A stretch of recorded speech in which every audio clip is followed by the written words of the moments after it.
열왕기하 16번째 시간입니다. 오늘 말씀은 열왕기하 9장 1절부터 37절 말씀까지입니다. 1절부터 4절 말씀을 합독하고 열왕기하 9장 1절부터 37절 열왕기하 9장 전체를 보도록 하겠습니다. 그러면 열왕기하 9장 1절부터 4절 말씀을 한 목소리로 합독하도록 하겠습니다. 선지자 엘리사가 선지자의 제자 중 하나를 불러 이르되 너는 허리를 동이고 이 기름병을 손에 가지고 길라 라모스로 가라. 거기에 이르거든 님시의 손자 여호사밧의 아들 예후를 찾아 들어가서 그의 형제 중에서 일어나게 하고 그를 데리고 골방으로 들어가 기름병을 가지고 그의 머리에 부으며 이르기를 여호와의 말씀이 내가 내게 기름을 부어 이스라엘 왕으로 삼노라 하셨느니라 하고 곧 문을 열고 도망하되 지체하지 말지니라 하니 그 청년 곧 그 선지자의 청년이 길라 라모스로 가니라.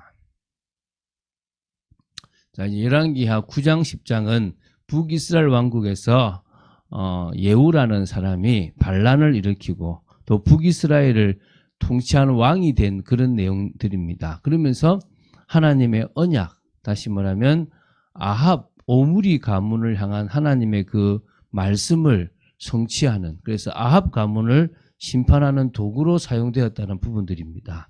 하나님은 하나님의 일을 사람들을 통해서 해나가시는 부분들이 있죠. 그래서 우리가 어떨 때는 정권을 잡고 또 어떨 때는 또 정권이 빼앗기는 모든 과정 속에서 하나님의 심판이 개입된다는 사실들을 또 우리가 알고 또 정말 성경을 좀 봐야 될 줄로 믿습니다. 자, 그러면 그 중에서 오늘 보게 될 열왕기하 9장 1절부터 37절은 그런 예후를 부르고 예후로 하여금 또 중요한 일을 감당하게 하는 부분인데요. 세 문단으로 이렇게 되어 있습니다. 그래서 한 문단씩 구체적으로 보면서 또 설명도 하고 은혜도 나누었으면 좋겠습니다. 자, 그럼 첫 번째 문단이 1절부터 13절입니다. 예후가 엘리사가 보낸 선지자 제자 중 한 사람으로부터 기름 부음을 받고 그가 해야 할 일을 전달받은 사실과요. 예후가 그 사실을 군 수뇌부 장관들에게 말하고 그들의 지지를 이끌어낸 사실에 대한 내용입니다. 한번 보도록 하겠습니다. 1절부터 3절 아까 우리 읽었죠. 선지자 엘리사가 선지자의 제자 중 한 사람, 특히 청년입니다. 불러서 중요한 임무를 내렸습니다. 이 임무는 하나님께서 호렙산에서 엘리야에게 하신 말씀의 성취와 관계 있는 부분이죠. 예후를 세우고 하사엘을 세우라, 이 부분이지 않습니까? 그래서 너는 허리를 동이고 이 기름병을 손에 가지고 길라 라모스로 가라. 거기에 이르거든 님시의 손자 여호사밧의 아들 예후를 찾아 들어가서 그의 형제 중에서 일어나게 하고 그를 데리고 골방으로 들어가 기름병을 가지고 그의 머리에 부으며 이르기를 여호와의 말씀이 내가 내게 기름을 부어 이스라엘 왕으로 삼노라 하셨느니라 하고 곧 문을 열고 도망하되 지체하지 말지니라 라고 해라는 거죠. 그래서 그 선지자의 제자 중 한 사람은 길라 라모스로 갑니다. 군대 장관들이 여러 명 앉아 있었는데요. 그 중에 이제 예후를 찾아서 이제 그 집으로 들어가서 이제 일을 하는 거죠. 그래서 6절, 10절 보면 그 청년은 예후의 머리에 기름을 부었습니다. 이스라엘 백성이니까 당연히 기름을 붓는 게 어떤 의미인지를 알겠죠. 그죠? 그리고 선포했죠. 이스라엘 하나님 여호와의 말씀이 내가 내게 기름을 부어 여호와의 백성 곧 이스라엘의 왕으로 삼노니 너는 내 주 아합의 집을 치라. 내가 나의 종 곧 선지자들의 피와 여호와의 종들의 피를 이세벨에게 갚아주리라. 아합의 온 집이 멸망하리니 이스라엘 중에 매인자나 노인자나 아합에게 속한 모든 남자는 내가 다 멸절하되 아합의 집을 느밧의 아들 여로보암의 집과 같게 하며 또 아히야의 아들 바하사의 집과 같게 할지라. 이스라엘 지방에서 개들이 이세벨을 먹으리니 그를 장사할 사람이 없으리라 하셨느니라. 지금 예언의 성취를 지금 이제 그 예언에 대한 중요한 말씀을 선포하죠. 그리고 엘리사의 명령대로 곧 문을 열고 막 도망을 한 겁니다. 그리고 이제 예후는 북이스라엘 왕국의 장관들 있는 곳으로 이제 온 거죠.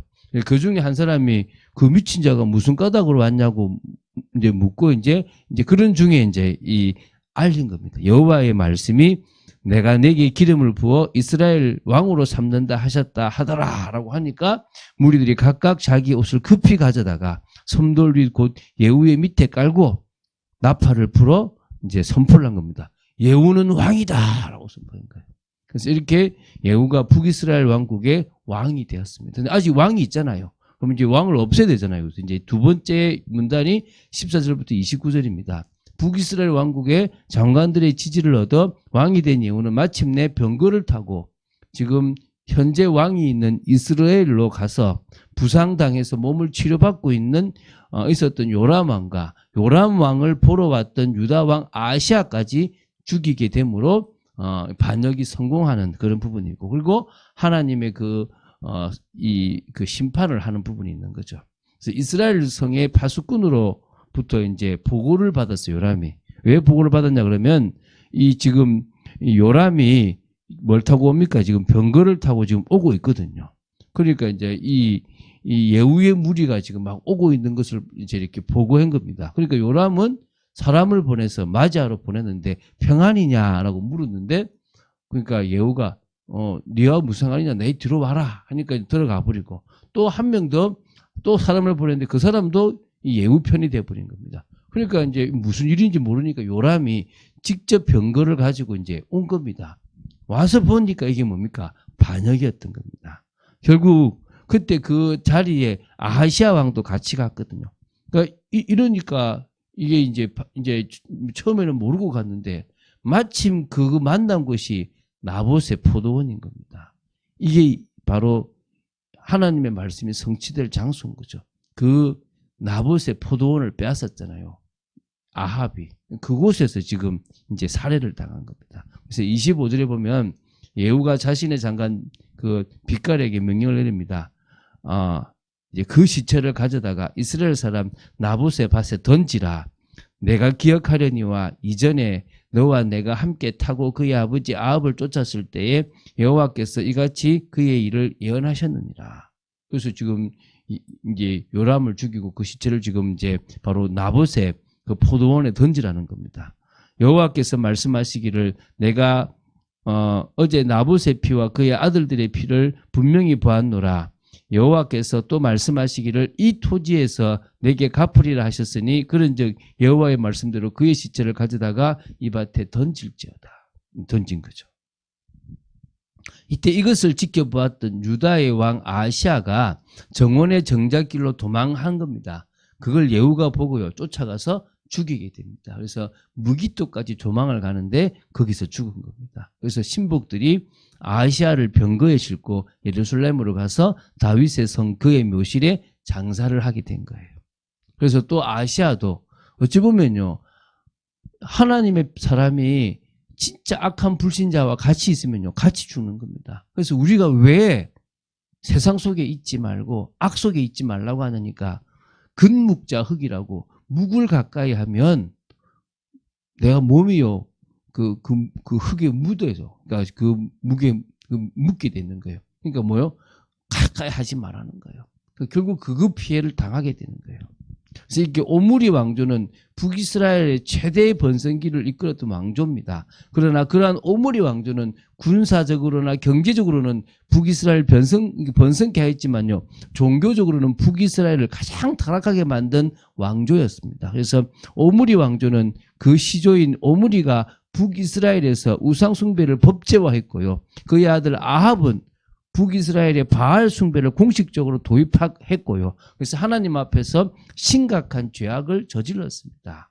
그래서 오므리 왕조는 하나님으로부터 이 멸문의 심판을 경고받게 되고요, 마침내 예후에 의해서 요람이 죽음으로써 왕조가 시작된 이래 45년 4대 만에 그 막을 내리게 됩니다. 또 예후는요, 아합의 가문을 심판하기 위해서 하나님의 선택을 받은 인물입니다.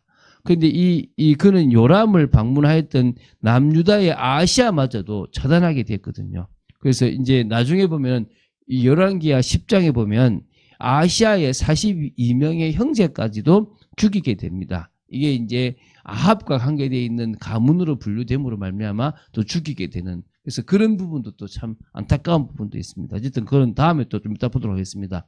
세 번째 문단은 30절에서 37절입니다. 예후가 아합의 아내 이세벨을 처단함으로써 엘리야의 예언이 성취되는 겁니다. 그래서 이세벨은요, 시돈 왕 엣바알의 딸로서 아합의 아내가 됐고요. 북이스라엘의 바알과 아세라 숭배를 공식적으로 도입하여서 만연케 한 장본인이고, 이 여호와의 선지자들을 죽이고 나봇을 죽이게 해서 포도원을 빼앗는 등 사악한 인물로 나옵니다. 그래서 이제 아합이 죽은 그 뒤에는요, 태우로서 자신의 아들들인 아시아와 요람을 딱 배후해서 이렇게 막 영향력을 행사했던 인물이거든요. 그 이세벨이 최후를 맞이하게 됩니다. 예후가 이스라엘 성에 왔고 또 요람을 죽였다는 사실을 이세벨이 알게 된 거예요. 모든 상황을 다 듣고요. 이제 이 이스라엘 성으로 이 예후가 올 때요, 다 이불로요, 자신의 위험을 보이려고 눈을 그리고 머리를 꾸미며 딱 창에서 예후를 바라보면서 이세벨은 이렇게 얘기합니다. 주인을 죽인 너 시므리여 평안하냐? 이 말은 뭡니까? 이 지금 이 예후를 어떻게 보냐면 자신의 주군을 죽였던 엘라를 죽이고 왕이 되어서 7일 동안 이렇게 반역을 했던 시므리, 나중에는 자기의 그 선조였던 오므리에 의해서 죽었던 그 사람과 비유를 한 겁니다. 경멸한 거죠. 그래서 이제 너 반란이 실패하도록 할 것이다라고 했는데요. 예후는 오히려 이렇게 얘기한 겁니다. 내 편이 될 자가 누구냐 그 창을 바라보면서. 그러니까요, 두 명의 내시가 쳐다본 겁니다. 그래서 어떻게 합니까? 그를 내려 던지라. 그러니까 이 두 명이요, 이 이세벨을 내려 던져버린 겁니다. 던지니까요, 피가요, 담과 말에게 팍 튀었고요. 그리고 예후는 그 시체를 밟았다는 거예요. 그리고 이제 예후는 들어가 먹고 마신 후에 이제 이세벨은 왕의 딸이기 때문에 장사 지내라고 한 겁니다. 그래서 찾아보니까 두골하고 발하고 손뿐인 거예요. 다 없어진 겁니다. 그래서 그거를 어딥니까? 그 이제 말 그대로 이제 그 토지에 이제 바로 이제 갖다 버린 겁니다. 그래서 기름밭에 이제 버려져서 이세벨을 향한 예언이 성취된 거죠. 이렇게 한 가문이 망합니다. 우리가 볼 때는 아니 저렇게 범죄한 집안이 왜 저렇게 오래 가냐 싶은데요. 하나님의 때에 하나님의 방법으로 하나님이 심판하시게 되어 있습니다. 우리가 예수님을 믿는다는 것은 그런 죄의 문제가 해결됐기 때문에 심판을 받지 않는다는 것이고, 우리가 하나님의 원하시는 일을 한다는 것 자체가 또한 감사한 일인 줄로 믿습니다. 그래서 우리의 삶이 주님께 드려지는 삶이 되어지고, 그래서 천국 백성으로서 우리는 어떤 삶을 살아야 됩니까? 세상 사람들과 다른 좁은 길로 들어가는 삶, 또 영적 분별력을 가진 삶, 또 더 나아가서 정말 말씀을 믿고 순종하는 삶을 살아야 될 줄로 믿습니다. 그런 응답이 오늘도 여러분에게 있게 되기를 주 예수 그리스도 이름으로 축원드립니다. 주는 그리스도시요 살아계신 하나님의 아들이심을 고백합니다. 별로 중요하지 않은 내용이지만 또 하나님의 말씀이 성취되는 부분이기 때문에 한 장 전체를 좀 빠르게 봤습니다. 아버지 하나님, 이 내용을 저희들이 아멘으로 받고, 또 정말 하나님은 결국 악을 심판하시고 당신의 뜻을 이루신다는 사실을 믿고, 우리가 그 믿음을 가지고 오늘도 우리의 길을 걸어가기를 간절히 소원합니다. 지켜주시고 역사하여 주시고 인도하여 주시옵소서. 주 예수 그리스도 이름으로 기도드립니다. 아멘.